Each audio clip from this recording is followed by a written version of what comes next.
Turkish companies view the ongoing 5th China International Import Expo as a premium platform to seek business opportunities and further tap into the vast consumer market of China and beyond.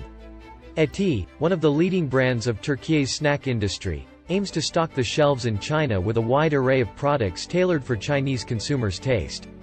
The company has put 25 products on display in Shanghai, prioritizing salty snacks, chocolate and oatmeal products.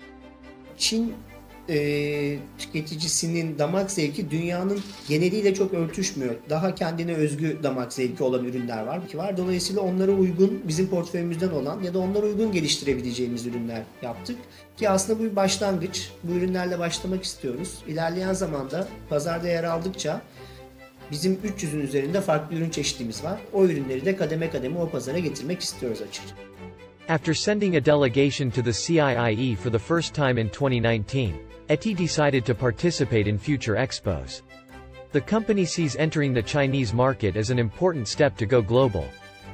Bizim gibi global bir firma olmak isteyen, bunun adımlarını atmış olan firmalar için de açıkçası Asya'da var olmanın önemli adımlarından biri Çin'de var olmak.